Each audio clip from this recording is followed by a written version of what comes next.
and rise. Mr. Speaker, I'll withdraw my point of order and rise in opposition to the motion to recommit. The reservation is withdrawn and the gentleman is recognized for 5 minutes. Thank you, Mr. Speaker. I want to talk for just a moment as colleagues, not as Republicans or Democrats, not as members of the majority or the minority, but colleagues who are blessed to serve in the United States House of Representatives, the People's House, with all the tradition, with all the history, with all the laws that have been passed, with all the lives that have been impacted. I want us to talk as colleagues because our foundational document gave us, as the House, unique powers and responsibilities. We run every 2 years because they intended for us to be closest to the people.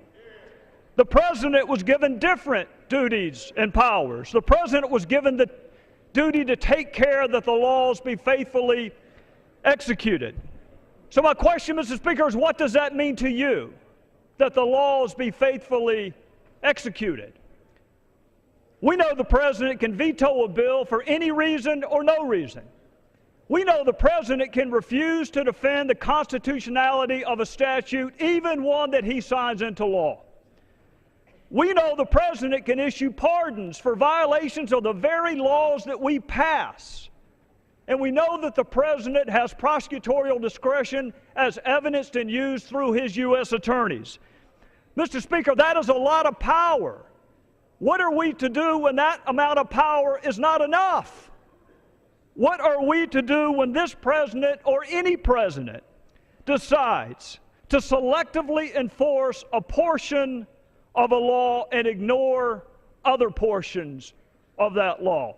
What do we do, Mr. Speaker, regardless of motivation, when a president nullifies our vote by failing to faithfully execute the law? How do we explain waivers and exemptions and delays in a bill passed by Congress and affirmed by the United States Supreme Court?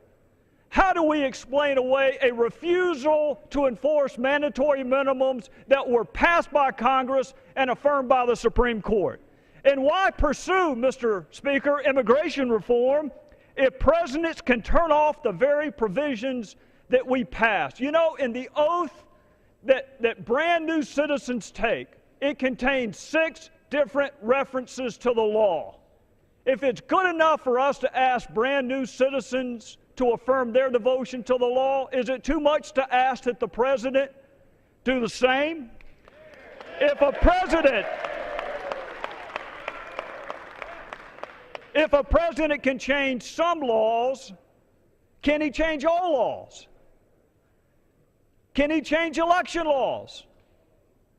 Can he change discrimination laws?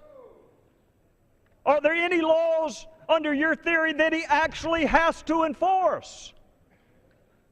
What is our recourse, Mr. Speaker? What is our remedy? Some would argue the framers gave us the power of the purse and the power of impeachment, but Mr. Speaker, those are punishments, those are not remedies. What is the remedy if we want the executive to enforce our work?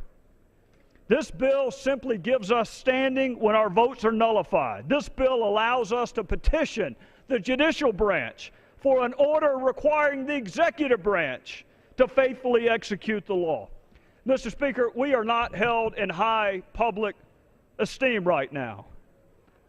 Maybe members of Congress would be respected more if we respected ourselves enough to require that when we pass something, it be treated as law. Maybe we would be more respected if we had a firmly rooted expectation that when we pass something as law, it be treated as law. Maybe we would be more respected if we put down party labels and a desire to keep or retain or acquire gavels and picked up the history, the tradition, and the honor of this, the People's House. Mr. Speaker, the House of Representatives does not exist to pass suggestions. We do not exist to pass ideas. We make law. And while you are free to stand and clap when any president comes into this hallowed chamber and promises to do it with or without you, I will never stand and clap when any president, no matter whether he's your party or mine, promises to make us a constitutional anomaly and an afterthought. We make law.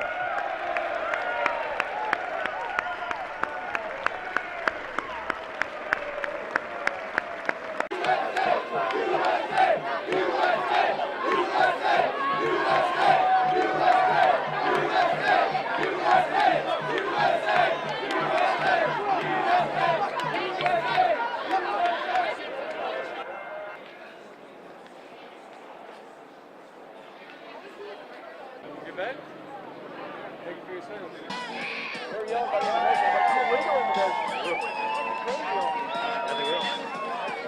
There's no logic in that crowd, man. None.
Hey guys, it's Jacob Honeycutt. We're live on Facebook with a Trump supporter, and a Trump hater. We don't hate anyone, sir. We absolutely do.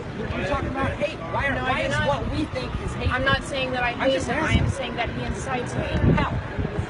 I'm saying that he hates Mexicans. He didn't say he hates Mexicans. Did he ever say that? He was going to build a wall to keep them out. Oh, that's right, because we don't belong in our, we don't have a right to defend our borders. You lock your doors at night? Well, why do you do that? You should open your doors at night. Because I would live come in the and city. sleep on your, I don't care. I would like to come into your house and sleep on your couch. Sir, I what would I'm like to trying get to some say... food out of your fridge. Can you please leave your door open tonight? Absolutely. You will? Absolutely. Will you give me your address so Just I can get because, some food? I might be hungry. you're voting for Trump I am not mean unemployed. I am an that I will unemployed not veteran. help you. I would love some free food. Absolutely. I would love a place to sleep tonight. What would you like? I'll Just look give me your up address. something. Right. I'm not giving you my address. Why not? Because I But don't you can lock trust your you. I doors. don't know you. Well, then they don't know Mexicans that are coming across the border with drugs and stuff like that. So I'm not but we can denying trust that. them. I'm not denying that. So you have no valid point whatsoever. What else has he preached about hate? When has he ever said I hate you? No? Nothing? Silence is good. I'm not going to argue with someone. It's not but arguing, I'm not it's going called to change debating. your So opinion. you have your ideas and I have I am my not ideas. going to change your In a opinion, free sir. society, I can spout off my ideas and you come back I with am yours. not going to change your opinion, sir. Exactly. So I'm trying to figure out where he is and where tape. What's he said the tape? I am not trying to change your opinion, sir. You're never going to. I'm just trying to figure out why you think it's I am not trying to change your opinion. Is that your go-to, Brian? That's just it? I am not trying to change your opinion. You That's are fine. entitled to I'm not believe trying in to what change you would yours. like You to. can be hateful all you want. I'm just trying to You figure out are why. entitled to believe in what you want. That's not. I'm I'm just trying to figure I out. didn't even say who I was voting for. Not It doesn't once. matter. I'm I just have been wondering standing why out you're here for voting 2 hours, and not once have I said who I was voting for. I didn't. I know that. I can tell that. I'm just asking what Trump has said that's hateful. There are a lot of things that he said that's Give Vote for two Trump is a examples. vote for hate. I'm just wondering why you're trying to change our votes. because he's a racist. How is he a racist? When has he ever said anything The like that? KKK endorses. What if I told you there's a Hey, picture take where a look at this, guys. We got a KKK bus was getting- driving by that says Trump hates. Are you with him? What if I told you the KKK was formed by the Democratic Party to stop I don't Republicans? disagree with you. Oh yes, I never but said Trump that I was endorses the siding with the KKK. Democratic Party. So what has he said? I'm hate saying this that Donald people. Trump stands for hate. Okay, that's what you say, but can you prove it with facts? No? Look at the news headlines. This guy is perfect. Look at the news headlines. Look at oh right, I should believe Look the at mainstream every media. single thing. The left. Okay, I agree with you on that one. I'll at least agree with you on that one. Wow. Have you ever seen? You know who Tyler Durden is? Well, this conversation is over. Have a good night, okay? Hey, you might Have a good night. Be safe. Can you tell live on Facebook why you don't support Donald Trump? Because he's a racist. Can you give two examples of why Donald Trump is a racist? That's what I thought. 0. All right, those of you who are watching, we are live downtown at the Trump rally. There are thousands of people in line to see Donald. We're seeing quite a few protesters. As we get closer to the Midland Theater, we're going to see a lot more as we hear there are many in front of the theater. So we're going to go see that as soon as the line starts to move. I'm Jacob Honeycutt. We'll be back soon. Just like to make an announcement, I have the Liberal Tears mug for $14.99 on my website. It is the first link in the description if you want to go pick one up. Don't worry if it breaks when it comes to your house. I'll send you another one for free out of my pocket. I don't care. I want you to get your Liberal Tear mug. It comes in Liberal Tears white with the face, black with the face, white without the face, and black without the face. So pick whichever one you want, and it'll come to your door in about 3 to 5 days. So that should be epic. First link in the description. Thank you. Let's go on with the video.